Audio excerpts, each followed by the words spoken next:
আসসালামু আলাইকুম প্রিয় শিক্ষার্থীবৃন্দ, সবাইকে আজকে লাইভ ক্লাসে নতুন যে গ্রুপ, এই গ্রুপে যারা জয়েন করছো আমার পক্ষ থেকে আন্তরিক অভিনন্দন। তো যাই হোক, আমরা আমাদের ক্লাসটা নিতে একটু 10 মিনিট লেট হয়ে গেল, কারণ তোমরা যেন আসলে একটা গ্রুপ ক্রিয়েট করা অত্যন্ত কঠিন একটা বিষয়।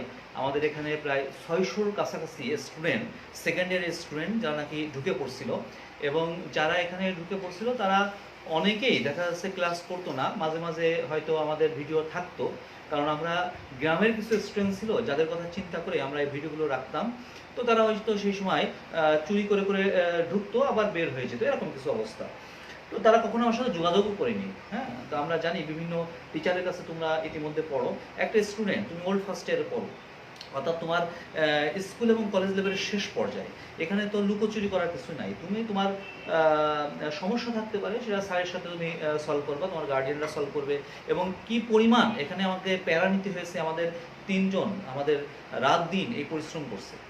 তোমাদের আন্টি আছে, তারপরে তোমাদের আশিক ভাই আছে, যারা মানে ঘুম বন্ধ হয়ে গেছে, এরকম একটা অবস্থা, তাদেরকে আমাদের গ্রুপ ক্রিয়েট করার জন্য।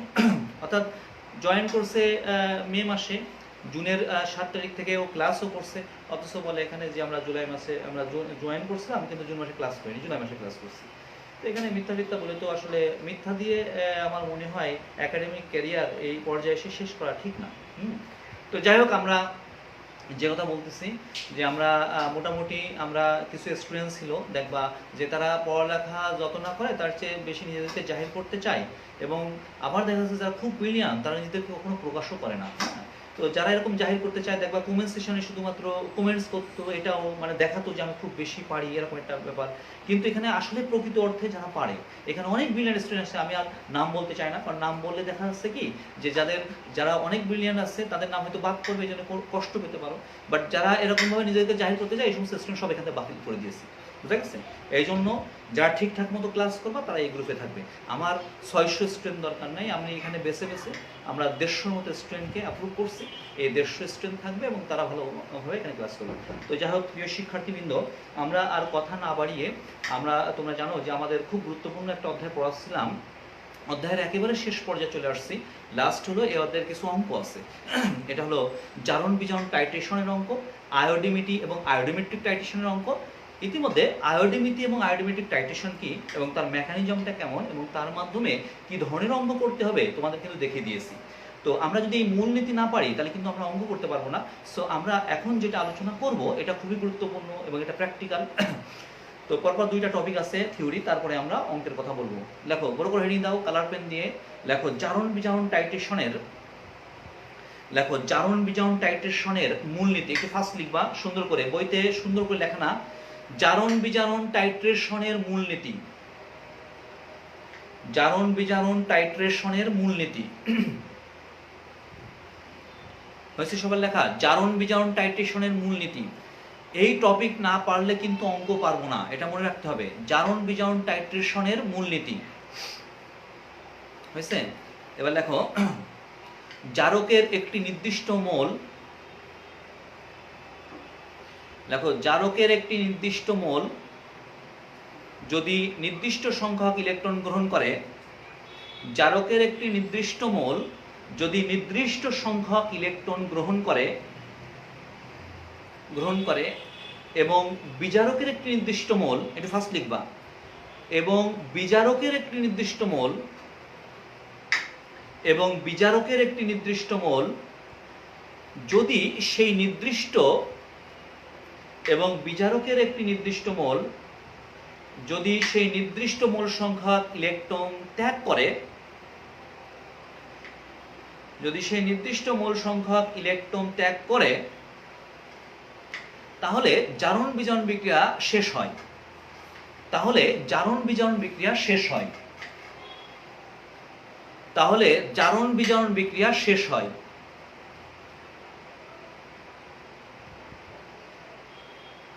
লেখো, এটি হলো জারণ বিজারণ টাইট্রেশনের মূলনীতি। লেখো, এটি হলো জারণ বিজারণ টাইট্রেশনের মূলনীতি। এটি হলো জারণ বিজারণ টাইট্রেশনের মূলনীতি। হয়েছে লেখা? লেখো, অর্থাৎ জারণ বিজারণ বিক্রিয়ায়, অর্থাৎ জারণ বিজারণ বিক্রিয়ায়, অর্থাৎ জারণ বিজারণ বিক্রিয়ায় জারক এবং বিজারক পদার্থ, অর্থাৎ জারণ বিজারণ বিক্রিয়ায় জারক এবং বিজারক পদার্থ তাদের মোল সংখ্যার নির্দিষ্ট অনুপাতে বিক্রিয়া করে। অর্থাৎ জারণ বিজারণ, দেখছো, জারণ বিজারণ টাইট্রেশনে জারক এবং বিজারক পদার্থ তাদের মোল সংখ্যার নির্দিষ্ট অনুপাতে বিক্রিয়া করে। তাদের মোল সংখ্যার নির্দিষ্ট অনুপাতে বিক্রিয়া করে। সবাইকে লেখা হয়েছে পর্যন্ত? মোল সংখ্যার নির্দিষ্ট অনুপাতে বিক্রিয়া করে। এবার নিচে লেখো, নিচে লেখো সুন্দর করে, লেখো এক্স মোল, লেখো এক্স মোল জারক যদি, এক্স মোল জারক যদি n সংখ্যক, লেখো এক্স মোল জারক যদি n সংখ্যক ইলেকট্রন গ্রহণ করে, হয়েছে, এবং লেখো ওয়াই মোল বিজারক যদি n সংখ্যক ইলেকট্রন ত্যাগ করে। দেখো তো কি লিখলাম? x মোল জারক যদি n সংখ্যক ইলেকট্রন গ্রহণ করে এবং y মোল বিজারক যদি n সংখ্যক ইলেকট্রন ত্যাগ করে, তাহলে তাহলে মোল সংখ্যার সংখ্যানুপাতিক সম্পর্ক থেকে, তাহলে মোল সংখ্যার সংখ্যানুপাতিক সম্পর্ক থেকে, মনে আছে সেই স্টয়কিওমেট্রিক সম্পর্ক যা মাধ্যমিক লেভেলে ৬ষ্ঠ অধ্যায়ে পড়ে আসছো। লেখো, মোল সংখ্যার সংখ্যানুপাতিক সম্পর্ক থেকে আমরা পাই, মোল সংখ্যার সংখ্যানুপাতিক সম্পর্ক থেকে আমরা পাই, লেখো এক্স জারক প্লাস ওয়াই বিজারক ইকুয়াল টু প্রোডাক্ট। দেখছো? তাহলে দেখো তো, এখানে জারক এবং বিজারক যখন বিক্রিয়া করবে তখন তাদের মূল সংখ্যার একটা নির্দিষ্ট অনুপাতে বিক্রিয়া করবে। এটা হলো সংখ্যানুপাতিক সম্পর্ক। এখানে আমরা বলছি যে x মোল জারক y মোল বিজারকের সাথে বিক্রিয়া করছে। তাহলে এখানে x টা হলো জারকের মোল সংখ্যা এবং y টা হলো বিজারকের মোল সংখ্যা। মনে থাকবে সবার? তাহলে এই সংখ্যানুপাতিক সম্পর্ক থেকে আমরা আমাদের সেই টাইট্রেশনের মূল নীতিতে চলে আসতে পারি। সবাইকে মতো লেখা হয়েছে? লেখো, সবাইকে এটা লেখা হয়েছে? লেখো। সুতরাং লেখো, জারকের মোল সংখ্যা বাই বিজারকের মোল সংখ্যা সমান সমান। বলতো জারকের মোল সংখ্যা পেয়েছি আমরা x আর বিজারকের মোল সংখ্যা পেয়েছি y। খুব ভালো করে খেয়াল করবা, ঠিক এইভাবে কিন্তু অঙ্ক করব। এমন কি যশোর বোর্ডে এই মূলনীতি সরাসরি চলে আসছে, যশোর বোর্ডের সরাসরি মূলনীতি আসছে। এই জন্য একটু ভালো করে খেয়াল করবা, যেভাবে লিখে দিচ্ছি। হয়েছে লেখা? সবাই একটু সাইড নোট দাও। লেখো, সাইড নোট দাও। লেখো জারকের ক্ষেত্রে, লেখো জারকের ক্ষেত্রে আয়তন সমান সমান v1, এটা ধরে নিলাম। শক্তিমাত্রা বা কনসেন্ট্রেশন সমান সমান হচ্ছে m1। তাই যদি হয় তাহলে জারকের, এটা নিচেও লিখতে পারো বা এটাকে একটা সমীকরণ নাম্বার দিয়ে এইগুলা তুমি এখানে লিখতে পারো। জারকের মোল সংখ্যা x ইকুয়াল টু, মনে আছে মোল সংখ্যা তোমাদের সূত্রটা মনে আছে? n equal to c into v। সূত্রটা কি মনে আছে? n equal to c into v। তাহলে c হচ্ছে ঘনমাত্রা, v হচ্ছে আয়তন। তাহলে জারকের আয়তন হচ্ছে v1 এন্ড জারকের ক্ষেত্রে ঘনমাত্রা হচ্ছে m1। তাহলে আমি জারকের আয়তনকে জারকের ঘনমাত্রা দিয়ে যদি গুণ করি তাহলে জারকের মোল সংখ্যা পেয়ে যাব। তাহলে এটাকে এক নম্বর সমীকরণ দিয়ে তুমি যদি এই পাশে না লিখে এখানেও লেখো তাও হবে। লেখো বিজারকের ক্ষেত্রে, বিজারকের ক্ষেত্রে, লেখো বিজারকের ক্ষেত্রে আয়তন, আয়তন সমান সমান হচ্ছে v2। ওগুলো বাদ দেখি, দেখ ক্লাস ঠিক মতো হচ্ছে বুঝাচ্ছি। বিজারকের ক্ষেত্রে আয়তন সমান সমান v2, ঘনমাত্রা সমান সমান হচ্ছে m2। অতএব বিজারকের মোল সংখ্যা, এগুলো দেখা যাচ্ছে কিনা? অতএব বিজারকের, এই বন্ধু আসছে? হ্যাঁ, বিজারক, হ্যাঁ এটা এসে বলছে। বিজারকের মোল সংখ্যা y ইকুয়াল টু, বলতো মোল সংখ্যা সমান সমান বিজারকের আয়তনকে বিজারকের ঘনমাত্রা দিয়ে গুণ করলাম। তাহলে তোমরাই বলো, আমরা কিন্তু ইতিমধ্যে পেয়ে গেছি x এবং y এর মান। তাহলে দেখো তো জারকের মোল সংখ্যা, একটু খেয়াল করো। তাহলে জারকের মোল সংখ্যা x ইকুয়াল টু আমরা লিখতে পারি v1 m1। তাহলে আমরা এখানে লিখতে পারি হচ্ছে আমাদের v1 m1। আর বিজারকের মোল সংখ্যা, দ্যাট মিন্স এটাকে আমরা y বলতেছি, তাহলে y ইকুয়াল টু লিখতে পারি আমরা এখানে v2 m2 equal to x by y। একটু খেয়াল করো, তাহলে আমরা কি লিখতে পারবো? x into v2 into m2 equal two y into v1 into m1। আচ্ছা তোমরাই বলো প্রিয় শিক্ষার্থীবৃন্দ, আমাদের জারণ বিজারণ টাইট্রেশনে জারক অথবা বিজারক পদার্থের মধ্যে কোনো একটা কনসেন্ট্রেশন যদি আমাদের জানা থাকে তাহলে আরেকটা পদার্থের ঘনমাত্রা বের করা যাবে কি যাবে না? তার মানে জারক এবং বিজারক পদার্থের মধ্যে কোনো একটা যদি প্রাইমারি স্ট্যান্ডার্ড পদার্থ হয় তাহলে অন্য পদার্থের শক্তিমাত্রা আমরা খুব সহজে এখান থেকে বের করতে পারি। এটা হলো জারণ বিজারণ টাইট্রেশনের মূলনীতি। দ্যাট মিন্স এর মাধ্যমে অঙ্ক করতে হবে, ঠিক যেভাবে লিখছি এভাবে অঙ্ক করতে হবে। দুই নম্বর হলো জারণ বিজারণ টাইট্রেশনের এই মূলনীতির মাধ্যমে নির্দিষ্ট আয়তনে, দেখো এই যে আয়তন, এই নির্দিষ্ট আয়তনে আয়নের পরিমাণ কতটুকু, দ্যাট মিন্স ফেরাস আয়ন কতটুকু আছে, ফেরিক আয়ন কতটুকু আছে, কপার আয়ন ইত্যাদি আয়নের পরিমাণ কতটুকু আমরা বের করতে পারবো। তাহলে একটু নিচে স্টার্ট চিহ্ন লেখো। লেখো সুতরাং, লেখো জারণ বিজারণ টাইট্রেশনের মাধ্যমে, নিচে স্টার্ট চিহ্ন লেখো। সুতরাং জারণ বিজারণ টাইট্রেশনের মাধ্যমে, সুতরাং জারণ বিজারণ টাইট্রেশনের মাধ্যমে হয়েছে লেখা, জারণ বিজারণ টাইট্রেশনের মাধ্যমে জারক অথবা বিজারক পদার্থের ঘনমাত্রা নির্ণয় করা যায়। জারক অথবা বিজারক পদার্থের ঘনমাত্রা নির্ণয় করা যায়। নিচে আবার স্টার চিহ্ন দিয়ে লেখো। লেখো আবার এই টাইট্রেশনের মাধ্যমে, লেখো আবার এই টাইট্রেশনের মাধ্যমে নির্দিষ্ট আয়তনে, আবার এই টাইট্রেশনের মাধ্যমে নির্দিষ্ট আয়তনে আয়নের পরিমাণ নির্ণয় করা যায়। আবার এই টাইট্রেশনের মাধ্যমে নির্দিষ্ট আয়তনে আয়নের পরিমাণ নির্ণয় করা যায়। আয়নের পরিমাণ নির্ণয় করা যায়। তো প্রিয় শিক্ষার্থীবৃন্দ, আমি যদি এই সমস্ত মূলনীতি না আলোচনা করতাম তাহলে দেখতা যে সরাসরি যদি আমরা অঙ্কে চলে যেতাম তাহলে অঙ্ক খুব কঠিন লাগতো, এবং দেখবা খুবই সিম্পল অঙ্ক, জাস্ট তোমার এই মূলনীতি মনে আছে। এখন তোমাকে যদি আমি অঙ্ক দেখাই খুবই সহজ নিয়ম। তো আমরা বলতেছি কেউ চিন্তাও করে না, দেখবা যে প্রশ্নটা একটু ক্রিটিক্যাল হয়। ক্রিটিক্যাল মানে কি, তোমার বইয়ের মধ্যেই থাকবে, বাট ক্রিটিক্যাল বলতে এমন সব টপিক যে টপিকটা হয়তো তুমি পড়েই জানো, চিন্তাও করতেছো না যেটা বোর্ড পরীক্ষা আসতে পারে। হ্যাঁ, মানে ক্রিটিক্যাল বলতে খসের কোশ্চেন, মানে যা চিন্তা করিনি, ইম্পর্টেন্ট না, লেস ইম্পর্টেন্ট, এই যে লেস ইম্পর্টেন্ট, মানে মূলনীতিটা লেস ইম্পর্টেন্ট, বাট অঙ্ক ইম্পর্টেন্ট। দেখা গেল অঙ্ক না দিয়ে মূলনীতি দিয়ে দিয়েছে, এমনভাবে সেট করছে সিস্টেম যে মূলনীতি তোমাকে ব্যাখ্যা করতে হয়েছে।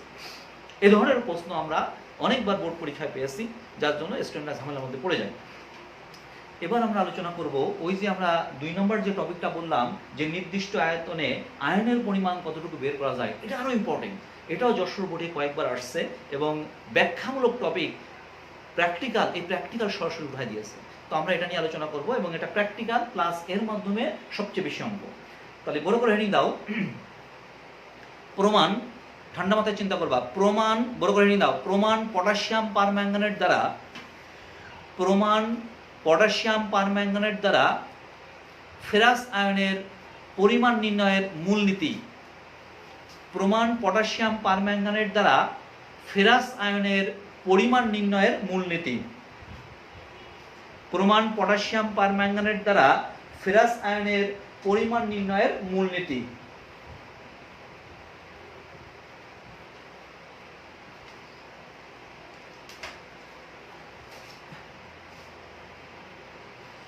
তো দেখো প্রিয় শিক্ষার্থীবৃন্দ, ক্যালকুলেটর লাগবে আমাদের আজকে, আমাদের এটার ক্ষেত্রে।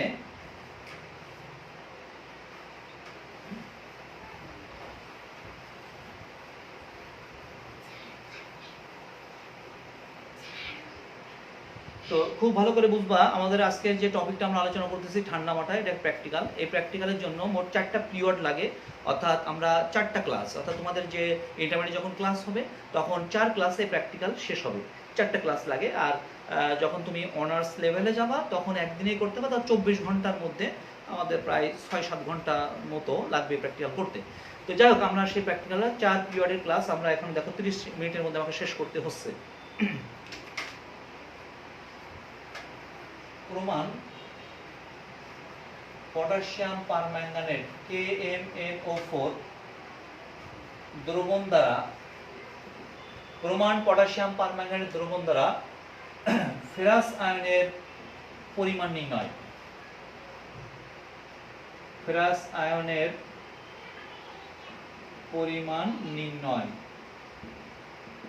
খুব ভালো করে খেয়াল করো, মানে মেইনলি যদি শেষের অংশ থেকে অঙ্ক থাকে তাহলে এই অঙ্ক থাকবে, ঠিক আছে? কিন্তু তুমি কি চিন্তা করে দেখছো যে এই ব্যাখ্যামূলক প্রশ্ন আসতে পারে? দেখছো যশোর বোর্ডের কোশ্চেন, যে উদ্দীপকে যে তথ্য দেওয়া হয়েছে এর মাধ্যমে তুমি কিভাবে দ্রবণে আয়নের পরিমাণ, প্রদত্ত স্টেমের মধ্যে যে আয়নটার কথা বলা হয়েছে তার পরিমাণ নির্ণয় করবা, সেটা তুমি দেখাও। বুঝলেন এরকম প্রশ্ন, তাহলে তোমাকে এখানে ডিটেইলস ব্যাখ্যা করতে হবে। তো প্রিয় শিক্ষার্থীবৃন্দ, একটু ভালো করে খেয়াল করবা, এই প্র্যাকটিক্যালটা করার জন্য প্রমাণ পটাশিয়াম পারম্যাঙ্গানেট দ্রবণ দ্বারা ফেরাস আয়নের পরিমাণ নির্ণয় করার জন্য আমাদেরকে পটাশিয়াম পারম্যাঙ্গানেটের স্ট্যান্ডার্ড সলিউশন লাগবে। কিন্তু তুমি আরো জানো যে পটাশিয়াম পারম্যাঙ্গানেট কিন্তু সেকেন্ডারি স্ট্যান্ডার্ড সাবস্টেন্স, অর্থাৎ পরীক্ষাকালীন সময়ে এর ঘনমাত্রা কতটুকু তাই আগে বের করে নিতে হবে। আর এটা বের করার জন্য তোমাকে একটা প্রাইমারি স্ট্যান্ডার্ড পদার্থ অক্সালিক অ্যাসিড তার দ্রবণ তৈরি করে সেই দ্রবণ দিয়ে পটাশিয়াম পারম্যাঙ্গানেটের ঘনমাত্রা পরীক্ষাকালীন সময় কতটুকু আছে তাই আগে বের করে নিতে হবে। এরপর ওই পটাশিয়াম পারম্যাঙ্গানেট দিয়ে ফেরাস আয়নের পরিমাণ নির্ণয় করতে হবে। তাহলে তোমরা বুঝতেই পারতেছো যে আমাদের এখানে মোট 4টা স্টেপ আছে, 4টা স্টেপ। প্রথম স্টেপ হলো আমরা অক্সালিক অ্যাসিডের প্রাইমারি স্ট্যান্ডার্ড পদার্থ দ্রবণ তৈরি করব। এরপরে আমাদের সেকেন্ডারি স্ট্যান্ডার্ড পদার্থ প্রমাণ পটাশিয়াম পারম্যাঙ্গানেট, আমরা এই দ্রবণটা তৈরি করব। এবার ওই অক্সালিক অ্যাসিড দ্রবণ দিয়ে আমরা এই পটাশিয়াম পারম্যাঙ্গানেটের ঘনমাত্রা কতটুকু আসলেই তৈরি হয়েছে সেটা বের করব। এরপর পটাশিয়াম পারম্যাঙ্গানেট দিয়ে আমরা ফেরাস আয়নের পরিমাণটা বের করব। বোঝা যাচ্ছে? মোট 4টা স্টেপে আমাদের এই প্র্যাকটিক্যালটা করতে হবে। দেখো স্টেপ নাম্বার 1, দেখো 250 মিলিলিটার, দেখো 250 মিলিলিটার 0.0 অন, দেখো 250 মিলিলিটার আনুমানিক অথবা আসন্ন, এই কারণ দেখা যাচ্ছে 250 ml। 1 নাম্বার পয়েন্ট দেখো, 250 ml আনুমানিক বা আসন্ন 0.0 অন এম KMnO4 দ্রবণ প্রস্তুতি। দ্রবণ প্রস্তুতি। তো প্রিয় শিক্ষার্থীবৃন্দ দেখো আমরা হেডিং দিয়েছি, আমাদের প্রথমটা হলো আমরা পটাশিয়াম পারম্যাঙ্গানেটের সেই প্রমাণ দ্রবণটা তৈরি করতে চাই যেটা কিনা আমাদের 0.01, কারণ তুমি জানো সেকেন্ডারি স্ট্যান্ডার্ড পদার্থ দিয়ে প্রমাণ দ্রবণ তৈরি করা সো টাফ, কারণ অ্যাপ্রোপ্রিয়েট ভাবে এই 0.01 তৈরি করা সম্ভব হবে না, বিকজ এটা হলো সেকেন্ডারি স্ট্যান্ডার্ড সাবস্টেন্স। তোমরা পড়ে আসছো এর লিমিটেশনগুলো। তো যাই হোক আমরা মোটামুটি আসন্ন বা আনুমানিকের কথা বলতেছি। তো তুমি বলো এই ঘনমাত্রার কনসেন্ট্রেশনের যদি আমি দ্রবণটা তৈরি করতে চাই তাহলে আমাকে এই পটাশিয়াম পারম্যাঙ্গানেটের কত গ্রাম লাগবে সেটা বের করতে হবে। এগুলো সব মাধ্যমিক লেভেলের কথাবার্তা, তোমরা পড়ে আসছো। সূত্রটা কি মনে আছে? দেখো তো C = 1000 W বাই হচ্ছে M × V, অতএব W = CMV ভাগ হচ্ছে 1000। একটু দ্রুত লিখবা। তাহলে দেখো আমরা এই সূত্রের মাধ্যমে আমাদের এই আয়তনের এই কনসেন্ট্রেশনের পটাশিয়াম পারম্যাঙ্গানেট তৈরি করার জন্য কত গ্রাম পটাশিয়াম পারম্যাঙ্গানেট লাগবে আমরা সূত্রের মাধ্যমে বের করতেছি। তাহলে বলতো C = ঘনমাত্রা 0.01 ইনটু M হচ্ছে মলিকুলার ওয়েট। তো দেখো আমরা এখানে আমাদের পটাশিয়াম হচ্ছে 39.1 ধরলাম, তাহলে 39 যোগ ম্যাঙ্গানিজ হচ্ছে 54.93 55 ধরলাম, 54.53 ধরলাম, যোগ অক্সিজেন 464, তাহলে 158। বুঝা গেছে? তাহলে আমরা এখানে আণবিক ভর পেয়েছি পটাশিয়াম পারম্যাঙ্গানেটের 158। আয়তন দেখো এই যে লেখা আছে 250 ml, এই যে হচ্ছে আমাদের 250 ml, আর এখানে আমাদের 1000। এটাকে আমরা ক্যালকুলেশন করলাম। দেখো এটা ক্যালকুলেশন করলে আমাদের আসলে হলো 0.01 গুণ 158 গুণ হচ্ছে 250 ভাগ হচ্ছে আমাদের 1000। তো দেখো প্রিয় শিক্ষার্থীবৃন্দ আমরা এটা ক্যালকুলেশন করে পেলাম 0.395। একটু খেয়াল করো, পেয়েছি আমরা 0.395। একটু লক্ষ্য করো 0.395। তুমি জানো সেকেন্ডারি স্ট্যান্ডার্ড পদার্থ এটা কিন্তু অবশ্যই রাসায়নিক নীতিতে সূক্ষ্মভাবে ভর মেপে তৈরি করা যায় না। 2 নম্বর সেকেন্ডারি স্ট্যান্ডার্ড পদার্থের মধ্যে ভেজাল মিশানো আছে, এই জন্য আমরা দেখো একটু প্রায় এরকম লিখলাম প্রায় 0.4 গ্রাম, মানে 0.395। এত এটা যেহেতু প্রাইমারি স্ট্যান্ডার্ড পদার্থ না, এটা সঠিকভাবে ওজন করা যাবে না, এই জন্য মোটামুটি রাফ ব্যালেন্স ব্যবহার করবো। মনে থাকবে রাসায়নিক নীতি না, কিন্তু রাফ ব্যালেন্স। এই রাফ ব্যালেন্সের মাধ্যমে 0.4 গ্রাম। আমরা হয়তো আমাদের কেমিস্ট্রি ফার্স্ট পার্টের প্রথম অধ্যায়টা পড়ানো হয়নি, সেখানে রাফ ব্যালেন্স, কেমিক্যাল, তারপরে 2 ডিজিট 4 ডিজিট এই সমস্ত ব্যালেন্স নিয়ে আমরা ডিটেলস আলোচনা করবো, পলবুঙ্গি ব্যালেন্স। তো আমরা বলতেছি সেকেন্ডারি স্ট্যান্ডার্ড পদার্থ আমরা কিন্তু আমাদের সেই 4 ডিজিট যে ডিজিটাল ব্যালেন্স ওর মাধ্যমে করব না, অথবা রাসায়নিক নীতি পলবুঙ্গি ব্যালেন্স তার মাধ্যমে করব না, আমরা এটা করবো হচ্ছে রাফ ব্যালেন্সের মাধ্যমে 0.4 গ্রাম, 0.395, 0.4 গ্রাম প্রায় এই পরিমাণ লাগবে। এবার কি করব, এই দ্রবণটা কিভাবে তৈরি করতে হয় তোমাদের মনে আছে? একটু খেয়াল করো, চিত্র আঁকায় না দ্রুত। দেখো আমরা কি করব, আমরা একটা ভলিউমেট্রিক ফ্লাক্স ব্যবহার করব, অর্থাৎ আয়তন মাত্রিক ফ্লাক্স ব্যবহার করব, যার পরিমাণ বা যার আয়তনটা হচ্ছে 250 ml। তার 250 ml এর একটা, খেয়াল করে একটু, 250 ml এর একটা ভলিউমেট্রিক ফ্লাক্স ব্যবহার করব। দেখছো এই হলো সেই 250 ml এর ভলিউমেট্রিক ফ্লাক্স। এখানে দেখবে লেখা আছে TC 250 ml, এর মানে টু কন্টেন্ট 250 ml। এখানে রাউন্ড যে দাগ কাটা আছে, আমরা কি করব, আমরা এখানে একটা আমাদের কাচের ফানেল ব্যবহার করব। তাহলে এখানে আমরা রাফ ব্যালেন্সের মাধ্যমে মোটামুটি 0.4 গ্রাম পটাশিয়াম পারম্যাঙ্গানেট এটা এই কনিক্যাল ফ্লাক্সের মধ্যে নিব। নিলে দেখবা কিছু পরিমাণ পটাশিয়াম পারম্যাঙ্গানেট এখানে কিছু, এখানে কিছু, এই গায়ে কিছু, এখানে লেগে থাকবে। আমরা এই ক্ষেত্রে আমরা অল্প অল্প পানি যোগ করব, পানি যোগ করে এটাকে দ্রবীভূত করব। প্রথমে অল্প পানিতে দ্রবীভূত করলাম, দ্রবীভূত করার পর এবার ফাইনালটা সরিয়ে দিয়ে এরপর পানি যোগ করে করে আমরা এই দাগ পর্যন্ত উঠাবো। এই ক্ষেত্রে তোমাকে অবশ্যই মিনিসকাস, মনে আছে মিনিসকাস? তুমি জানো পানি এটা অবতল অংশ থাকে, এই যে নিচের যে তলটা, এই নিচের তলটা আমাদের আমাদের যে দাগ 250 ml যে দাগ কাটা, এই নিচের তল, এই দাগ আর তোমার চোখের দৃষ্টিসীমা একই সরলরেখায় যদি হয় এটাকে মিনিসকাস বলা হয়। এখানে এক ফোঁটা পানি বেশিও হবে না, কম হবে না, তাহলে ঘনমাত্রা ঠিকঠাক থাকবে না, তোমার ইরোর আসবে। বুঝা গেছে?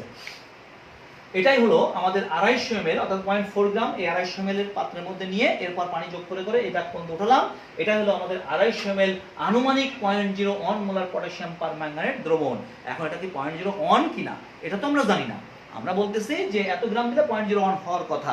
কিন্তু এটা তো সেকেন্ডারি স্ট্যান্ডার্ড পদার্থ, এর ঘনমাত্রা তো 0.0 অন থাকতেও পারে নাও থাকতে পারে, আবার কন্টিনিউয়াসলি চেঞ্জ হচ্ছে।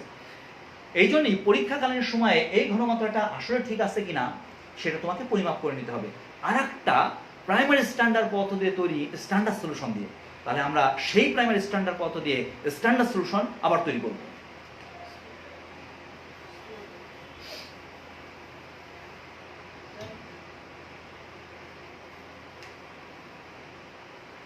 দেখো এখানে লেখো একটু, এখানে লেখো 2 নম্বর পয়েন্ট। প্রিয় শিক্ষার্থীবৃন্দ, এটা তো তোমাদের লেখা লাগতেছে না, যার জন্য আমাকে একটু ফাস্ট কথা বলতেছে, কারণ যে সময় আছে সেই সময়ে আমাকে যে লেকচারগুলো শেষ করতে হবে এটা পারবো না, এই জন্য একটু দ্রুত কথা বলা লাগতেছে। আর এটা তো লিখতেছে না, যেখানে আমরা লিখবো সেখানে একটু আস্তে কথা বললে হবে। আর যেহেতু এটা থিওরি, বারবার একটু মোবাইলটা দেখে বারবার ভিডিওটা দেখে নিবা। দেখো এবার আমরা আবার 250 ml আমরা একটা প্রাইমারি স্ট্যান্ডার্ড দ্রবণ দিয়ে স্ট্যান্ডার্ড সলিউশন তৈরি করবো, তার নাম হচ্ছে অক্সালিক অ্যাসিড। দেখো 250 ml 0.025 এত molar, 250 ml 0.025 molar oxalic acid দ্রবণ প্রস্তুতি, H2C2O4 দেখছো দ্রবণ প্রস্তুতি। দেখো প্র্যাকটিক্যালের দ্বিতীয় ধাপ হচ্ছে 250 ml 0.025 মোলার অক্সালিক অ্যাসিড দ্রবণ প্রস্তুতি।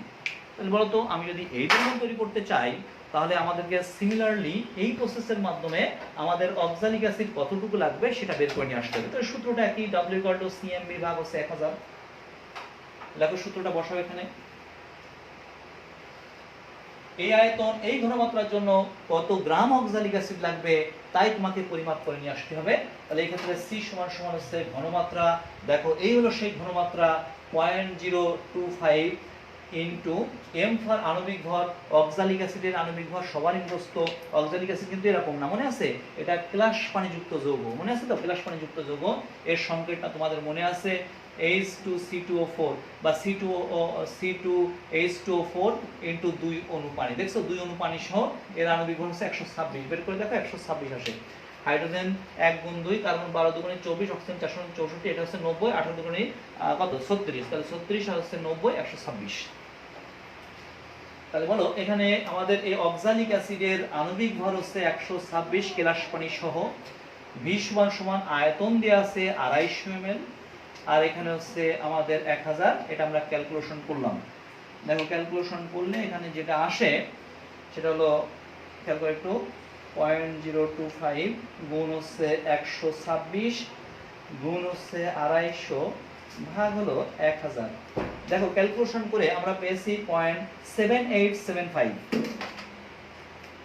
দেখো পেয়েছি 0.7875, দেখছো এত গ্রাম। খুব ভালো করে খেয়াল করবা, এটা কিন্তু প্রাইমারি স্ট্যান্ডার্ড পদার্থ, পৃথিবীতে বিশুদ্ধ অবস্থায় পাওয়া যায়। এটা দিয়ে প্রমাণ দ্রবণ তৈরি করে রাখলে কোনো ঘনমাত্রা চেঞ্জ হবে না, দীর্ঘদিন পর্যন্ত এই ঘনমাত্রা অপরিবর্তিত থাকে। এটা প্রাইমারি স্ট্যান্ডার্ড পদার্থের ক্যারেক্টারিস্টিক্স, তোমরা এটা পড়ে আসছো। তাহলে এটা কিন্তু সঠিকভাবে এই ওজনটা পরিমাপ করা যাবে, অর্থাৎ রাসায়নিক নীতিতে সূক্ষ্ম নীতিতে সূক্ষ্মভাবে এই ওজনটা পরিমাপ করা যাবে, মনে থাকবে। এবং আমাদের সেই নিত্যের যন্ত্রের সাথে কোনো বিক্রিয়া টিক্রিয়া করবে না, এই জন্য আমরা এটা পরিমাপ করে নিলাম। আচ্ছা এবার আগের মতোই আমরা কি করব, পরিমাপ নিয়ে কি করব, আমরা কি এটা খেয়ে ফেলবো না। এটা করার জন্য এই দ্রবণ তৈরি করার জন্য আমাদের একটা ভলিউমেট্রিক ফ্লাক্স লাগবে, অর্থাৎ আয়তন মাত্রিক ফ্লাক্স লাগবে। দেখো এই সেই আয়তন মাত্রিক ফ্লাক্স,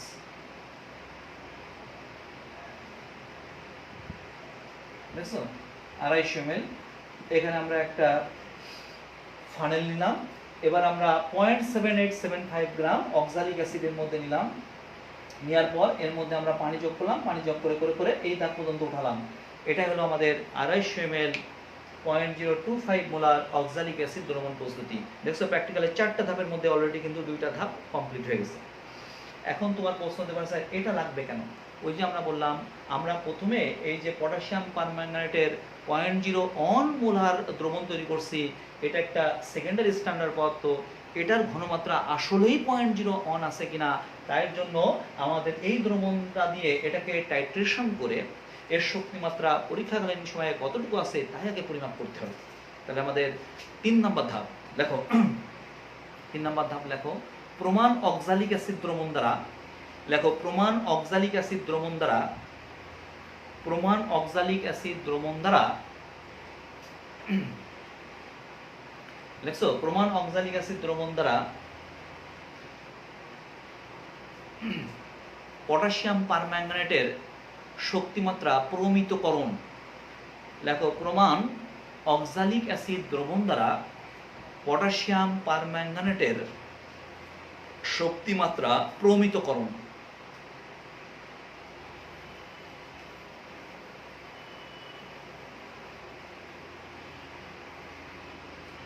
সবাইকে লেখা হয়েছে প্রমাণ পটাশিয়াম প্রমাণ অক্সালিক অ্যাসিড দ্রবণ দ্বারা দেখছো, অক্সালিক অ্যাসিড দ্রবণ দ্বারা পটাশিয়াম পারম্যাঙ্গানেটের শক্তিমাত্রা প্রমিতকরণ। সবাইকে লেখা হয়েছে বন্ধু? তাহলে খুব ভালো করে খেয়াল করবা, খুব ভালো করে খেয়াল করবা, লক্ষ্য করে একটু। আমরা যেটা করব সেটা হলো, তোমাদের মনে আছে আমরা এক্ষেত্রে আমাদের একটা কনিক্যাল ফ্লাক্স ব্যবহার করতে হবে। খুব ভালো করে খেয়াল করো, আমরা একটা কনিক্যাল ফ্লাক্স ব্যবহার করব এক্ষেত্রে।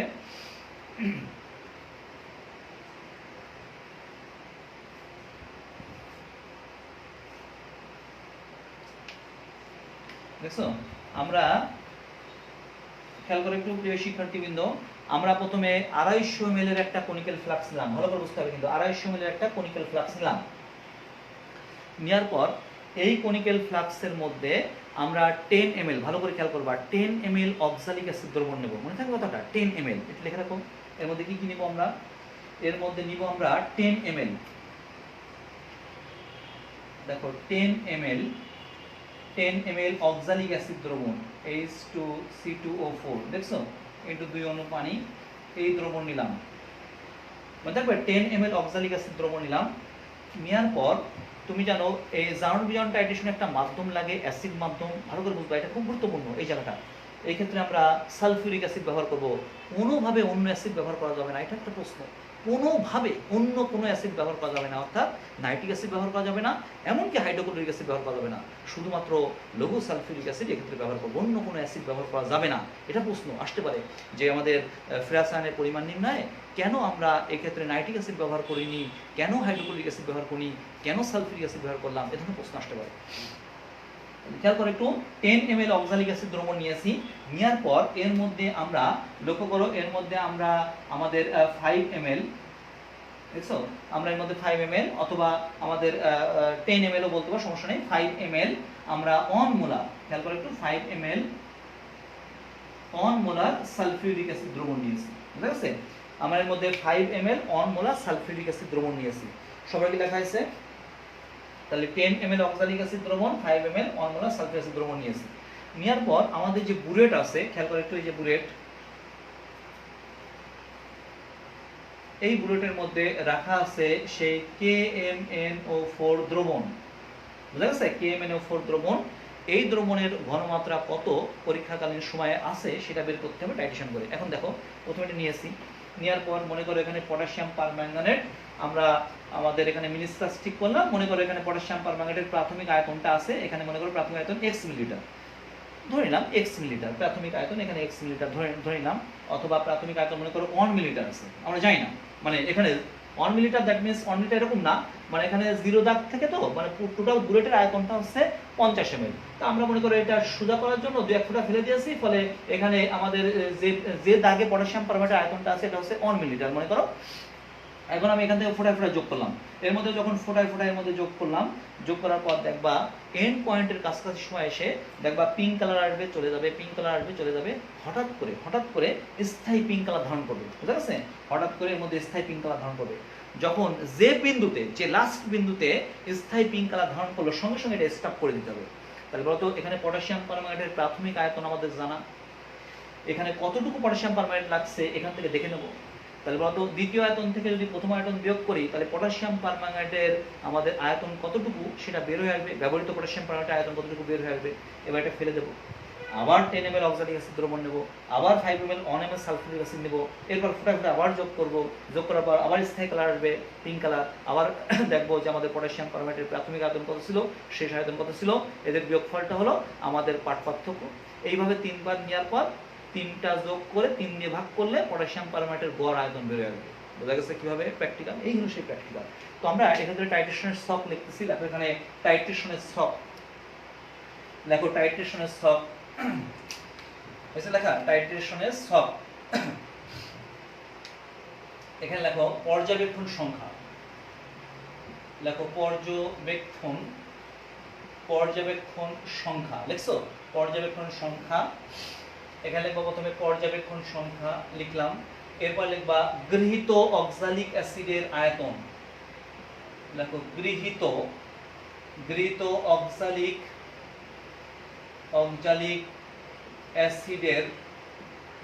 অক্সালিক অ্যাসিডের আয়তন, এটা ml এ, মনে থাকবে ml, মিলিলিটারে আমরা আয়তনটা নিব। এবার লেখো বুরেট পার্ট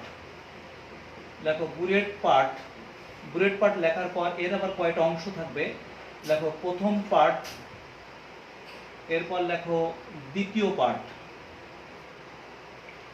এটা বুঝে ফেললাম, লেখছো। 3 নাম্বার রোতে দেখো লিখছি বুরেট পার্ট, এরপর লিখবা নিচে প্রথম পার্ট,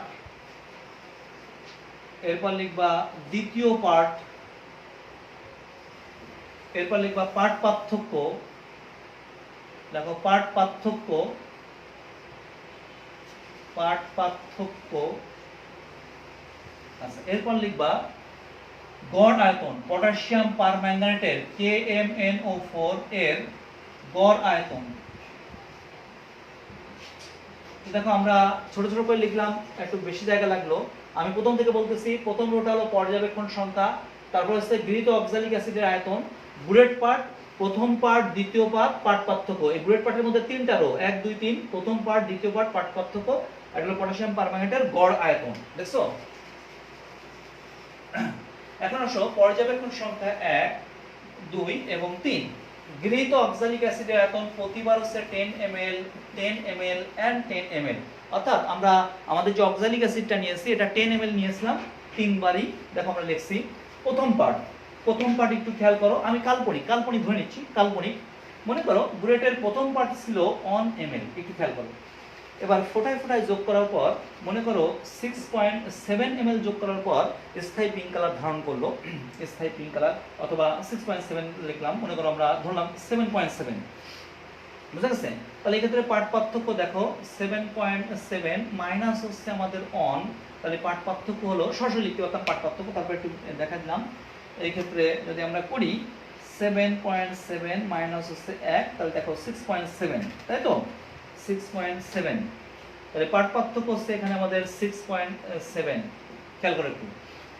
এখন তুমি যেটা করতে পারো প্রিয় শিক্ষার্থীবৃন্দ, যেহেতু আমরা জানি না এখানে অজানা মান, এই জন্য তুমি যেটা লিখতে পারো সেটা হচ্ছে তুমি এটাকে এরকম ধরতে পারো, এটাকে তুমি x ধরতে পারো, এটাকে তুমি y ধরতে পারো।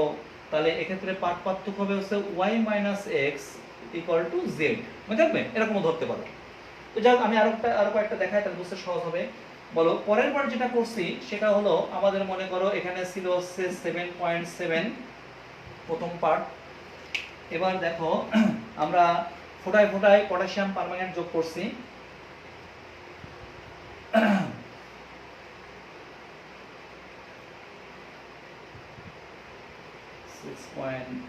মনে করো 8, দেখো ফোটা যোগ করছি, তাহলে এই ক্ষেত্রে আসলো মনে করো এখানে 14.5, তাহলে এই ক্ষেত্রে পার্ট পার্থক্য মনে করো 6.8।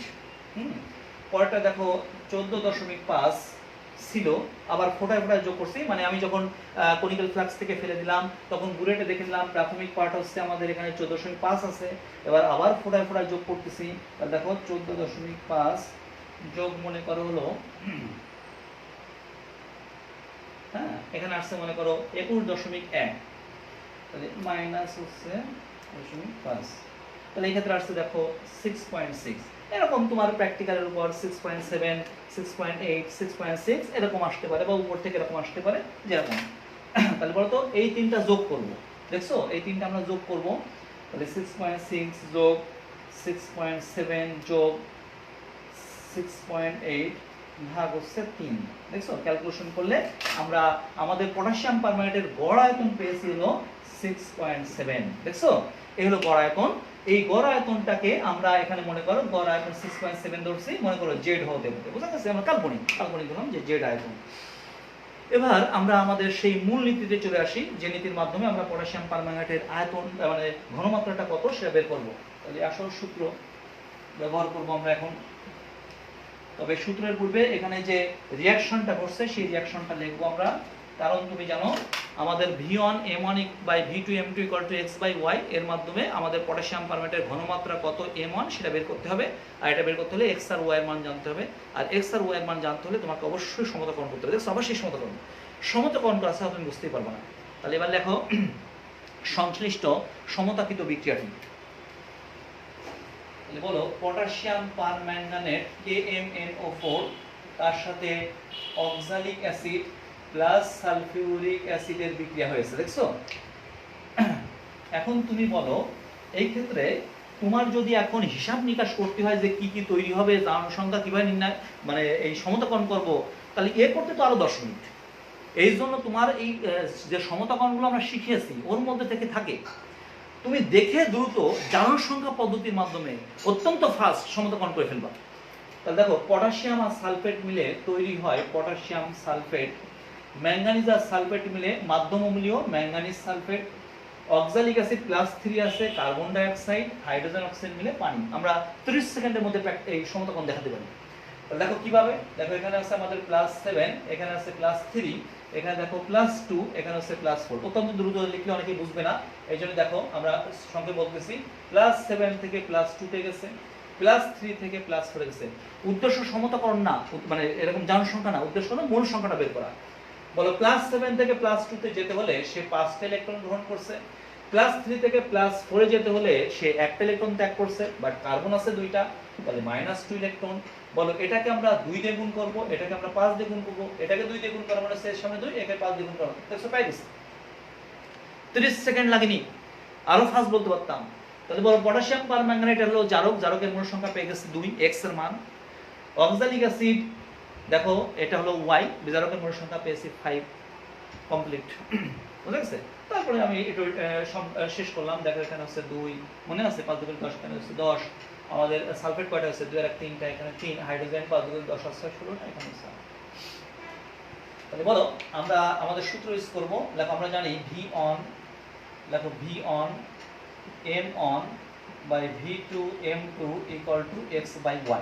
দেখছো এখানে V on M on কিন্তু জারকের ক্ষেত্রে মনে থাকবে তো।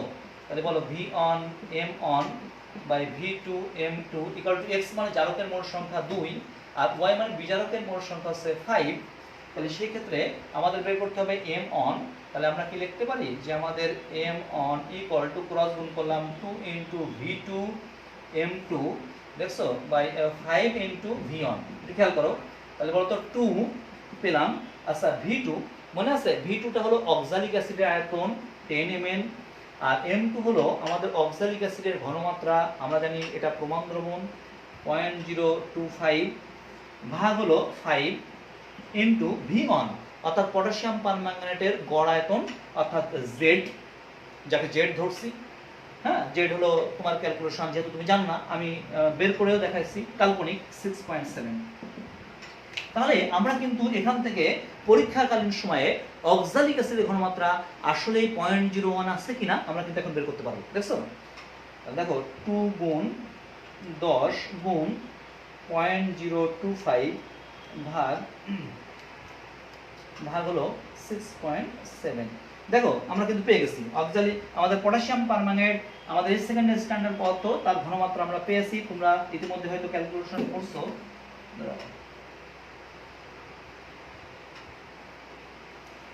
ইতিমধ্যে দেখো তো মেলে কিনা তোমাদের সাথে। এখানে আমি যেটা পেয়েছি 0.049 এত মোলার। তাহলে দেখো এই যে 0.01, দেখছো তার মানে একেবারে 0.01 আসেনি। আমি যে 0.4 গ্রাম নিয়ে কাজ করছিলাম পটাশিয়াম পারম্যাঙ্গানেট, তার ক্ষেত্রে আমাদের পরীক্ষাকালীন সময় দেখো আছে ঘনমাত্রা 0.0149। দেখছো ম্যাথমেটিক্স এর মাধ্যমে বের করে দিলাম যে আসলে পরীক্ষাকালীন সময়ে এই ঘনমাত্রাটা কত। এবার তুমি হাতে কলমে প্র্যাকটিক্যাল করে দেখবা যে ঘনমাত্রাটা কত আছে। বুঝা গেছে? তাহলে আমরা পরীক্ষাকালীন সময় আমাদের ঘনমাত্রা কত আমরা কিন্তু পেয়ে গেছি। এবার এই পটাশিয়াম পারম্যাঙ্গানেটের এই ঘনমাত্রাটা দিয়ে আমরা টাইট্রেশন করে আমাদের যে নমুনা দ্রবণ দেওয়া হয়েছে ওই দ্রবণের মধ্যে ফেরাস আয়ন কতটুকু আছে, বিশুদ্ধ নাকি ভেজাল, কতটুকু বিশুদ্ধ কতটুকু ভেজাল, সব বের করা যাবে। বোঝা গেছে? পদ্মা সেতু তৈরি করার সময় যে লোহার আকরিক ব্যবহার করা হবে সেই আকরিকের মধ্যে কত পার্সেন্ট বিশুদ্ধ আয়রন আছে সব এই টাইট্রেশনের মাধ্যমে বের করা হবে। লেখা তাহলে এটা সমান সমান আমরা লিখতে পারি 0.0 Z মোলার, বুঝছো? মানে কাল্পনিক, মানে তোমার যদি এই 6.7 না ধরো Z ধরো তাহলে এখানে 0.0 ZM মনে থাকবে। লেখো লাস্ট টপিক, লাস্ট ধাপ। প্রিয় শিক্ষার্থীবৃন্দ, যত সহজে 30 মিনিটের মধ্যে শেষ করতেছি, এই প্র্যাকটিক্যাল করতে প্রায় 6 থেকে 7 ঘন্টা সময় লাগবে, বুঝা গেছে? আর আমরা যদি কলেজে হয় তাহলে 4 পিরিয়ড মানে 4টা দিন ধরে এটা করতে হবে। দেখো,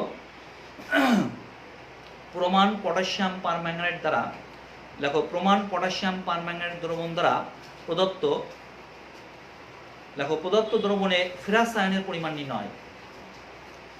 দেখো প্রমাণ পটাশিয়াম পারম্যাঙ্গানেট দ্বারা প্রদত্ত দ্রবণে ফেরাস আয়নের পরিমাণ নির্ণয়ের দেখছো পরিমাণ নির্ণয় ব্র্যাকেট দেখো টাইট্রেশনের সব, টাইট্রেশনের সব বা টাইট্রেশন, এটা একটু মনে রাখো 0.0149 মনে রাখবো। তো সবাই লেখা আছে, এটা লেখো দ্রুত দ্রুত লেখবা। সবাই লেখা আছে? তাহলে একটু খেয়াল করো, আমরা আমাদের সেই প্র্যাকটিক্যালটা সম্পর্কে আবার একটু ধারণা দিই। এবার খেয়াল করো একটু, এই হলো আমাদের সেই কনিক্যাল ফ্লাক্স। একটু খেয়াল করো, কনিক্যাল ফ্লাক্স, এই কনিক্যাল ফ্লাক্স। এবার এই কনিক্যাল ফ্লাক্সের মধ্যে মনে করো চায়নার কোনো কোম্পানি অথবা জার্মানি অথবা মানে অন্য জাপানের কোনো কোম্পানি পদ্মা সেতু তৈরি করার জন্য তারা লোহা ব্যবহার করবে। এখন বুয়েটের স্টুডেন্টদেরকে পাঠিয়েছে, তারা কি করবে, তারা হচ্ছে ওই লোহার যে নমুনা, ওই লোহার নমুনাকে গাঢ় সালফিউরিক অ্যাসিডের মধ্যে যোগ করবে, যোগ করলে ফেরাস সালফেট তৈরি হবে। এবার ওই নমুনা দ্রবণের মধ্যে টাইট্রেশন করে দেখবে, মানে 100 ml দ্রবণ নিল, 100 ml ফেরাস সালফেট দ্রবণ নিল, এই দ্রবণের মধ্যে টাইট্রেশন করে দেখবে যে এর মধ্যে লোহার পার্সেন্টেজ কত, বুঝা গেছে? তো জাপানের একটা কোম্পানির কাছ থেকে নমুনা নিল, আর হচ্ছে মনে করো চীনের একটা কোম্পানির কাছ থেকে নমুনা নিল, নমুনা নিয়ে দেখবে যে কার মধ্যে কোন আকরিকের মধ্যে লোহার পার্সেন্টেজটা বেশি, সেটা পদ্মা সেতু নির্মাণের জন্য বুয়েটের সেই সমস্ত শিক্ষার্থীরা এটা তোমার সাজেস্ট করবে। তো মনে করো এর মধ্যে আমরা আমাদের সেই নমুনা দ্রবণ নিলাম, এই নমুনা দ্রবণ নিলাম হচ্ছে 10 ml, খেয়াল করো একটু, 10 ml ফেরাস সালফেট দ্রবণ। একটু খেয়াল করো, প্রদত্ত দ্রবণ ফেরাস সালফেট দ্রবণ, এর মধ্যে আয়রন কতটুকু আছে বের করতে হবে। এবার তুমি জানো মাধ্যম লাগবে, মাধ্যম হিসেবে এর মধ্যে নিব আমরা 10 ml 1 মোলার সালফিউরিক অ্যাসিড। এটা হলো আমরা কনিক্যাল ফ্লাক্সের মধ্যে নিলাম। নেওয়ার পর একটু খেয়াল করো, নেওয়ার পর আমরা আমাদের সেই বুলেট ব্যবহার করব। এই বুলেটের মধ্যে আমাদের এই ঘনমাত্রার, এই যে দেখো 0.0 Z ঘনমাত্রার পটাশিয়াম পারম্যাঙ্গানেট KMnO4। এখন তোমার প্রশ্ন হতে পারে, স্যার আমরা তো জানি টাইট্রেশনের ক্ষেত্রে ইন্ডিকেটর ব্যবহার করতে হয়, আপনি তো কোথাও ইন্ডিকেটর ব্যবহার করেননি। তুমি যদি আমার ক্লাসগুলো মিস না করে থাকো তাহলে তুমি জানো পটাশিয়াম পারম্যাঙ্গানেট এটা হচ্ছে সেলফ ইন্ডিকেটর, মনে আছে? এটা হলো স্বয়ং প্রভাবক, বলছি, এটা হলো আমাদের স্বনির্দেশক, মনে আছে? পটাশিয়াম পারম্যাঙ্গানেট নিজেই নির্দেশক, নিজে নির্দেশক। তোমরা জানো কিনা অত্যন্ত লঘু দ্রবণে পটাশিয়াম পারম্যাঙ্গানেট তার কালার প্রদর্শন করতে পারে, অর্থাৎ 100 ml পানির মধ্যে 0.1 ml 0.02 মোলার পটাশিয়াম পারম্যাঙ্গানেট তার পিঙ্ক কালার ধারণ করতে পারে। চিন্তা করে দেখছো 100 ml পানি, তার মধ্যে মাত্র 0.1 ml পটাশিয়াম পারম্যাঙ্গানেট, 0.1 ml মানে এক ফোঁটা পটাশিয়াম পারম্যাঙ্গানেট যোগ করবা, ঘনমাত্রা অনেক কম 0.002, তারপরেও সমস্ত পানির বর্ণ পিঙ্ক কালার ধারণ করবে। তাহলে এটা হলো নিজেই হচ্ছে আমাদের স্বনির্দেশক, সেলফ ইন্ডিকেটর, তোমাদের লিখে দিয়েছিলাম। তাহলে বলো ফোটায় ফোটায় যোগ করবো, এখানে দেখবে এখান থেকে পিঙ্ক কালার এখানে আসবে, মানে পটাশিয়াম পারম্যাঙ্গানেটের গোলাপি বর্ণের মধ্যে পড়বে, চলে যাবে, আসবে, চলে যাবে। প্রথম দিকে একটু স্লো হবে, পরের দিকে দেখবা বিক্রিয়া ফাস্ট হয়ে গেছে, কারণ ম্যাঙ্গানিজ 2+ যখন আয়ন তৈরি হবে তখন আবার অটো প্রভাবক ম্যাঙ্গানিজ 2+, এই সেই টাইট্রেশন, মনে আছে? ম্যাঙ্গানিজ 2+ তৈরি হওয়ার সঙ্গে সঙ্গে বিক্রিয়া ফাস্ট হয়ে যাবে, অর্থাৎ দ্রুত। এরপরে দেখবা কোনো একটা মুহূর্তে স্থায়ী পিঙ্ক কালার ধারণ করবে, যে বিন্দুতে স্থায়ী পিঙ্ক কালার ধারণ করবে সঙ্গে সঙ্গে স্টপ করে দিতে হবে। তাহলে পটাশিয়াম পারম্যাঙ্গানেট এই বুলেট থেকে দেখে নেব কত আয়তন লাগছে। এবার আমরা ক্যালকুলেশন করে ফেরাস আয়ন কতটুকু বের করতে পারবো। তাহলে আমাদের এখানে টাইট্রেশনের স্টক আছে, লেখো টাইট্রেশনের স্টক, লেখো দুটো আমরা দ্রুত লিখলাম টাইট্রেশনের সল্ট। দেখো পর্যবেক্ষণ সংখ্যা, দেখো পর্যবেক্ষণ সংখ্যা আগের মতো একই রকম সব পর্যবেক্ষণ সংখ্যা বুঝতে লেখা পর্যবেক্ষণ সংখ্যা লেখো গৃহীত ফেরাস সালফেট, দ্রুত লিখবা গৃহীত ফেরাস সালফেট দ্রবণের আয়তন। দেখো গৃহীত ফেরাস সালফেট দ্রবণের আয়তন বুঝতে লেখা গৃহীত ফেরাস সালফেট দ্রবণের আয়তন। এরপর লিখবা বুরেট পার্ট, লেখো বুরেট পার্ট, এখানে লিখবা প্রথম পার্ট, এরপর লিখবা দ্বিতীয় পার্ট, এরপর লিখবা পার্ট পার্থক্য হয়েছে লেখা প্রথম পার্ট দ্বিতীয় পার্ট পার্থক্য। এরপর লিখবা পটাশিয়াম পারম্যাঙ্গানেটের গড় আয়তন, KMnO4 এর গড় আয়তন। এখানে বুলেটের মধ্যে কিন্তু পটাশিয়াম পারম্যাঙ্গানেটের ক্ষেত্রে প্রথম পার্ট দ্বিতীয় পার্ট পার্থক্য, বুঝছো? এগুলো সুন্দর করে দাগ দিবা, আমি আর লিখলাম না। পর্যবেক্ষণ সংখ্যা 1, গৃহীত ফেরাস সালফেট দ্রবণের আয়তন হচ্ছে 10 ml। প্রথম পার্ট কাল্পনিক, প্রথম পার্ট মনে করো আমরা এখানে ধরলাম হচ্ছে y মিলিলিটার, দ্বিতীয় পার্ট মনে করো z মিলিলিটার, তাহলে পার্ট পার্থক্য হচ্ছে z মাইনাস হচ্ছে y কাল্পনিক ইকুয়াল টু x মিলিলিটার, বুঝছো? তোমার ইচ্ছা, তুমি যা লিখতে পারো। মনে করো আমি এখানে লিখলাম, কত লিখবো? মনে করো এখানে প্রথম পার্ট লিখলাম হচ্ছে 0.0 মিলিলিটার, দ্বিতীয় পার্ট আসলো মনে করো হচ্ছে 4.4 মিলিলিটার, তাহলে পার্ট পার্থক্য হচ্ছে এটা থেকে এটা বিয়োগ করো, তাহলে 4.4 এরকম হতে পারে। আচ্ছা, পর্যবেক্ষণ সংখ্যা 2, আয়তন হচ্ছে 10 ml, 4.4। মনে রাখবা প্র্যাকটিক্যাল তখনই হচ্ছে মনে রাখবা যে 0.1 এর পার্থক্য হবে, বুঝছো? তুমি তোমার এখানে করতে পারো 4 পয়েন্ট, এটা হলো সূরা পদ্ধতি, বুঝছো? 4.4, হ্যাঁ মনে করো আমি 4.4 লাগছে 4.5 লিখবো, তাই তো? তাহলে 4.5, তাহলে 8.9। দ্বিতীয় পার্ট হচ্ছে এখানে 8.9, পার্ট পার্থক্য 4.5। আচ্ছা, এখানে মনে করো আমাদের তৃতীয় পার্ট এখানে হচ্ছে 10, এখানে আছে আমাদের 8.9। আমরা আরেকটা মনে করলো যে আমরা মনে করো 4.3 করলাম, তাহলে 8.9 যোগ হচ্ছে 4.3, তাহলে এই ক্ষেত্রে আসলো হচ্ছে 13.2, তাহলে এই ক্ষেত্রে 4.3, বুঝা গেছে? দেখো 0.1 এর পার্থক্য আসবে, 4.4, 4.5, 4.3 ইত্যাদি ইত্যাদি এরকম পার্থক্য। আবার 4.6 তো লিখতে পারো, সমস্যা মানে লিখতে পারো না, এটা আমরা দেখালাম, কিন্তু তোমার প্র্যাকটিক্যাল করে যেটা আসবে। তাহলে বলো এখানে আমাদের গড় আয়তন x মিলিলিটার হতে পারে, অথবা এখানে গড় আয়তন এই তিনটা যোগ করে যোগফলটার 3 দিয়ে ভাগ করো, তাহলে গড় মানটা কত আসে? 4.4 আসে। দেখো আমরা কিন্তু আমাদের পটাশিয়াম পারম্যাঙ্গানেটের আয়তন পেয়ে গেছি। পরীক্ষাকালীন সময়ে ফেরাস সালফেটকে টাইট্রেশনের জন্য 4.4 লাগবে 10 ml এর জন্য, এবং ঘনমাত্রা পেয়ে গেছি। এবার আমাদের ওই ফেরাস সালফেটের মধ্যে ফেরাস আয়নের পরিমাণ কতটুকু বের করতে হবে, আমরা আমাদের সেই বিক্রিয়াটা লিখব। দেখো সমতাকিত জারণ বিজারণ বিক্রিয়াটি ইঙ্গরূপ। দেখো সমতাকিত সংশ্লিষ্ট বিক্রিয়াটি ইঙ্গরূপ, সমতাকিত সংশ্লিষ্ট বিক্রিয়াটি ইঙ্গরূপ KMnO4 প্লাস ফেরাস সালফেট। মনে আছে কনিক্যাল ফ্লাক্সের মধ্যে ফেরাস সালফেট আছে, মাধ্যম হিসেবে সালফিউরিক অ্যাসিড নিয়েছিলাম, এগুলো আগেই সমতাকরণ দেখিয়েছি। বুলেট থেকে ফোটায় ফোটায় পটাশিয়াম পারম্যাঙ্গানেট কি কি তৈরি হবে সব ডিটেইলস জানা আছে তোমাদের। তাহলে পটাশিয়াম সালফেট তৈরি হবে, দেখছো? প্লাস ম্যাঙ্গানিজ আর সালফেট মিলে তৈরি হবে ম্যাঙ্গানিজ সালফেট, ম্যাঙ্গানিজ সালফেট তৈরি হবে। এক্ষেত্রে ফেরাস সালফেট জারিত হয়ে উৎপন্ন হবে ফেরিক সালফেট, হাইড্রোজেন অক্সাইড নিলে পানি। মনে আছে এই হলো সেই বিক্রিয়া। মনে আছে প্রথমে এই ফেরিকের জন্য আমাকে টোটাল সমীকরণকে 2 দিয়ে গুণ করেছিলাম। এখন মনে আছে কিনা আমি এখন আর বিস্তারিত লিখবো না, এগুলো জানা। মনে আছে এখানে 2, এখানে 10, এখানে হচ্ছে 8, এখানে হচ্ছে 2, এখানে হচ্ছে 5, তাহলে এখানে হচ্ছে 8টা, এখানে হচ্ছে আমাদের 8 লিখলে সমান হয়ে গেল। তাহলে আমরা কিন্তু পেয়ে গেছি। লক্ষ্য করো একটু আমাদের সেই, লক্ষ্য করো মোলারিটির সংখ্যায় চলে আসতেছি। দেখো 2:10 অনুপাতে বিক্রিয়া করছে, তাহলে আমি কি লিখতে পারি? লক্ষ্য করো 2 মোল, খুব গুরুত্বপূর্ণ কিন্তু 2 মোল পটাশিয়াম পারম্যাঙ্গানেট ইকুইভ্যালেন্ট 10 মোল ফেরাস সালফেট। এবার দেখো তো 2:10, তাহলে আমি লিখতে পারি 1 মোল KMnO4 ইকুইভ্যালেন্ট 5 মোল ফেরাস আয়ন, যে তোমাকে শুধু ফেরাস আয়নের পরিমাণটা বের করতে হবে। এবার দেখো এই লাইনটাকে আমরা মোলারিটির সংজ্ঞা লিখব। দেখো আমরা কি লিখতে পারি? 1000 millilitre 1 molar potassium permanganate equivalent 5 into 1 মোল পটাশিয়াম 1 মোল ফেরাস আয়ন, মনে আছে? আয়রনের পরিমাণটা তোমাদের জানা, আয়রনের পরিমাণ হচ্ছে 55.85 গ্রাম, তাহলে 55.85 এত গ্রাম ফেরাস আয়ন, দেখছো? এত গ্রাম ফেরাস আয়ন। তাহলে বলতো আমি বুলেট থেকে যে পটাশিয়াম পারম্যাঙ্গানেট ব্যবহার করছি তার আয়তনটা ছিল হচ্ছে x মিলিলিটার, যাকে আমরা প্রকাশ করছি, একটু খেয়াল করো প্রিয় শিক্ষার্থীবৃন্দ, আমরা প্রায় শেষ পর্যায়ে চলে আসছি। আমরা কাল্পনিক ধরে নিয়েছিলাম এখানে যে x মিলিলিটার, এটা আমরা পেয়েছি 4.4 মিলিলিটার, মনে আছে কিনা? পটাশিয়াম পারম্যাঙ্গানেট এই যে ঘনমাত্রাটা, এই ঘনমাত্রাটাকে আমরা ধরছিলাম হচ্ছে আমাদের 0.0 z ঘনমাত্রা, বুঝছো? এত মোলার ঘনমাত্রা, যেটা আমরা ক্যালকুলেশন করে পেয়েছি এখানে, যেটা 0.0 z মোলার ঘনমাত্রা, ঠিক আছে? যেটা আমরা ক্যালকুলেশন করে পেয়েছিলাম 0.0149, সব দেখা দিলাম, দেখো এখানে লিখে।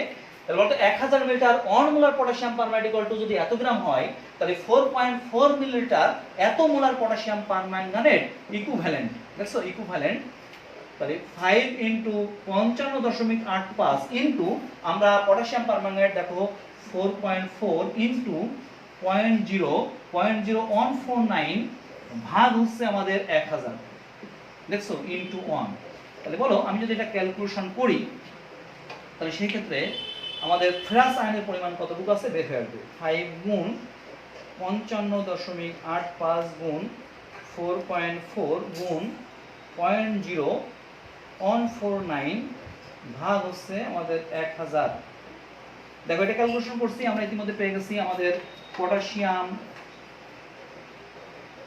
পারম্যাঙ্গানেটের টাইট্রেশনের মাধ্যমে প্রদত্ত ফেরাস আয়নের পরিমাণ দেখো পেয়েছি 0.0183, দেখছো? 30763 এত গ্রাম, দেখছো? এত গ্রাম ফেরাস আয়ন পেয়েছি, এত গ্রাম ফেরাস আয়ন পেয়েছি। তাহলে নমুনার মধ্যে আসলে কতটুকু আছে দেখো, 10 ml দ্রবণে Fe2+ আছে সমান সমান 10 ml দ্রবণে Fe2+ আছে সমান সমান 0.01830,763 গ্রাম। অতএব নমুনা ছিল হচ্ছে 100 ml, মনে করো 100 ml ছিল, 100 ml দ্রবণে ফেরাস আয়ন আছে সমান সমান 0.01830,763 ইনটু 100 ভাগ হচ্ছে 10। দ্যাট মিন্স যেটা আসছে এটাকে আমরা জাস্ট 10 দিয়ে গুণ করলাম, গুণ করলে এখানে আসলো 0.183 এত গ্রাম, দেখছো? তাহলে বলো 100 ml দ্রবণের মধ্যে আমাকে যে নমুনা দ্রবণটা দেওয়া হয়েছে তার 100 ml দ্রবণের মধ্যে আমাদের ফেরাস আয়নের পরিমাণ আছে 0.183 গ্রাম। আমরা আশা করি জারণ বিজারণ টাইট্রেশনের মাধ্যমে কিভাবে নমুনার মধ্যে ফেরাস আয়নের পরিমাণ এটা বের করা সম্ভব হয়েছে। এখন প্রিয় শিক্ষার্থীবৃন্দ, যেহেতু আমরা 10 মিনিট পরে শুরু করলাম, আমরা আরো 5 মিনিট ক্লাস নেব। আমরা এখান থেকে কিছু ছোট ছোট কোশ্চেন লেখো, একটু লেখো, নিচে নোট লেখো। লেখো এই টাইট্রেশনে, লেখো এই টাইট্রেশনে, লেখো এই টাইট্রেশনে অ্যাসিড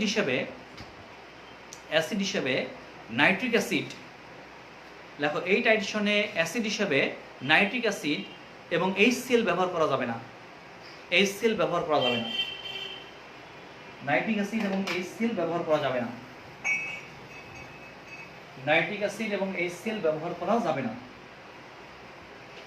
নাইট্রিক অ্যাসিড এবং HCl ব্যবহার করা যাবে না। তো তোমার প্রথম কোশ্চেনটা হতে পারে যে স্যার আমরা নাইট্রিক অ্যাসিডটা ব্যবহার করব না, কারণটা কি? তো একটু খেয়াল করো প্রিয় শিক্ষার্থীবৃন্দ, দেখো KMNO4, লক্ষ্য করে একটু, এই KMNO4 এটা নিজেই জারক, আর এর সাথে যে পদার্থটা বিক্রিয়া করতেছে ফেরাস সালফেট, এটা হচ্ছে বিজারক পদার্থ। এখন তুমি যদি এখানে নাইট্রিক অ্যাসিড ব্যবহার করো, তাহলে নাইট্রিক অ্যাসিডও তো জারক পদার্থ। আমরা এখানে ব্যবহার করছি সালফিউরিক অ্যাসিড, লঘু সালফিউরিক অ্যাসিড। খেয়াল করো একটু, লঘু সালফিউরিক অ্যাসিডের জারণ ধর্ম নাই, ফলে আমরা যদি লঘু সালফিউরিক অ্যাসিড ব্যবহার করি তাহলে এই জারণ বিজারণ টাইট্রেশনে আমরা সঠিকভাবে তুল্য পরিমাণ জারক পদার্থের পরিমাণ বের করতে পারবো, কতটুকু জারক পদার্থ লাগবে এটা আমরা জানতে পারবো। কিন্তু আমি যদি এখানে মাধ্যম হিসেবে নাইট্রিক অ্যাসিড ব্যবহার করি, তাহলে নাইট্রিক অ্যাসিড নিজেই জারক পদার্থ, তাহলে পটাশিয়াম পারম্যাঙ্গানেট ফেরাস সালফেটকে জারিত করবে, আবার নাইট্রিক অ্যাসিডও জারিত করবে। তাহলে বলতো এই টাইট্রেশনে আসলে কতটুকু পটাশিয়াম পারম্যাঙ্গানেট ব্যবহৃত হলো, যে পরিমাণ ব্যবহার করার কথা তাত্ত্বিকভাবে তার চেয়ে কম পরিমাণ পটাশিয়াম পারম্যাঙ্গানেট ব্যবহৃত হবে, কারণ নাইট্রিক অ্যাসিড দ্বারাও এটা জারিত হচ্ছে, পটাশিয়াম পারম্যাঙ্গানেট জারিত হচ্ছে, ফলে সঠিকভাবে নমুনার মধ্যে ফেরাস আয়ন কতটুকু আছে এটা বের করতে পারবো না। সবাইকে বোঝা গেছে কেন নাইট্রিক অ্যাসিড ব্যবহার করবো না? সুন্দর করে নোট করবা, এগুলো এখন আর সময় নেই, নোট করে দিলাম না। এবার তোমার প্রশ্ন হচ্ছে স্যার হাইড্রোক্লোরিক অ্যাসিড ব্যবহার করা হবে না কেন? খেয়াল করে একটু, হাইড্রোক্লোরিক অ্যাসিড খুব ভালো করে খেয়াল করবো। হাইড্রোক্লোরিক অ্যাসিড তোমাদের মনে আছে, এই হাইড্রোক্লোরিক অ্যাসিড আমরা যদি তোমাদের ইলেকট্রোকেমিস্ট্রি পড়াতাম তাহলে বুঝতে, এই পটাশিয়াম পারম্যাঙ্গানেট তার প্রমাণ বিজারণ বিভবের মান স্ট্যান্ডার্ড নিয়ম হচ্ছে বিজারণ সেন্সে বের করতে হয়, এর প্রমাণ বিজারণ বিভবের মান অনেক বেশি, যার পটাশিয়াম পারম্যাঙ্গানেটের প্রমাণ বিজারণ বিভবের মানটা হলো +1.53 ভোল্ট। বোঝা গেছে?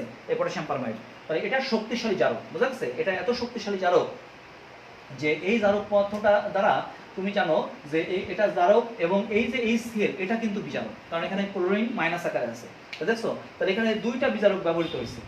সালফিউরিক অ্যাসিডের শুধু অ্যাসিড ধর্ম আছে, বাট এই হাইড্রোক্লোরিক অ্যাসিডের কিন্তু বিজারণ ধর্ম আছে। তাহলে বলতো পটাশিয়াম পারম্যাঙ্গানেট দ্বারা এটা জারিত হবে, আবার এটাও জারিত হবে। তাহলে বলতো তাত্ত্বিক মান অপেক্ষা এখানে পটাশিয়াম পারম্যাঙ্গানেট তখন বেশি লাগবে, অর্থাৎ পটাশিয়াম পারম্যাঙ্গানেটের কিছু অংশ এস জারণে কাজ করবে, আবার এটা দ্বারা এটা জারিত হবে। তাহলে বলতো এখানে তুল্য পরিমাণ বিজারক পদার্থ থেকে তুল্য পরিমাণ জারক পদার্থের পরিমাণ জানা যাবে না, অর্থাৎ যে পরিমাণ লাগার কথা তার চেয়ে বেশি পটাশিয়াম পারম্যাঙ্গানেট লাগবে তাত্ত্বিক পরিমাণ অপেক্ষা।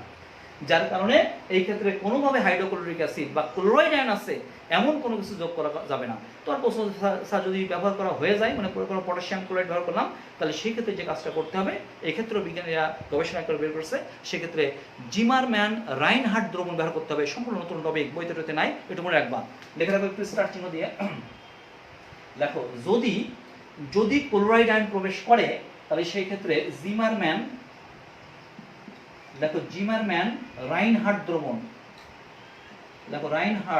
দ্রবণ ব্যবহার করতে হবে। মনে থাকবে, জিমারম্যান রাইনহার্ট দ্রবণের মধ্যে প্রচুর পরিমাণ ম্যাঙ্গানিজ আয়ন থাকে। এই ম্যাঙ্গানিজ আয়ন যখন ব্যবহার করব তখন দেখো আমরা যখন ইলেকট্রোকেমিস্ট্রি পড়াবো তখন, প্রিয় শিক্ষার্থীবৃন্দ, যখন আমরা ইলেকট্রোকেমিস্ট্রি পড়াবো তখন বিখ্যাত বিজ্ঞানী নার্নেস্ট সে দ্রবণের মধ্যে বিজারণ বিভবের মান কত, জারণ বিভবের মান কত, এটা বের করার জন্য একটা সূত্র বের করছে। এটা হলো আমাদের E of oxidation = E0 + 0.0592 ভাগ হচ্ছে n, এরপর হচ্ছে log of, আমি আর লিখলাম না, log of oxidation ভাগ হচ্ছে রিডাকশন। বুঝা গেছে? এই হলো আমাদের সেই বিখ্যাত সমীকরণ, নার্নেস্ট সমীকরণ। এই সমীকরণের মাধ্যমে আমরা আমাদের এই পটাশিয়াম পারম্যাঙ্গানেটের ক্ষেত্রে জিমারম্যান রাইনহার্ট দ্রবণ ব্যবহার করলে কি হবে, এটা হলো পটাশিয়াম পারম্যাঙ্গানেটের জারণ বিভবের মান। তো আমি যদি এই ক্ষেত্রে আমাদের জিমারম্যান রাইনহার্ট দ্রবণ ব্যবহার করি, জিমারম্যান রাইনহার্ট দ্রবণ কি আমরা বিস্তারিত আলোচনা করব। জিমারম্যান রাইনহার্ট দ্রবণের মধ্যে প্রচুর পরিমাণে ম্যাঙ্গানিজ আয়ন থাকে, একটু খেয়াল করো, ম্যাঙ্গানিজ আয়ন থাকে।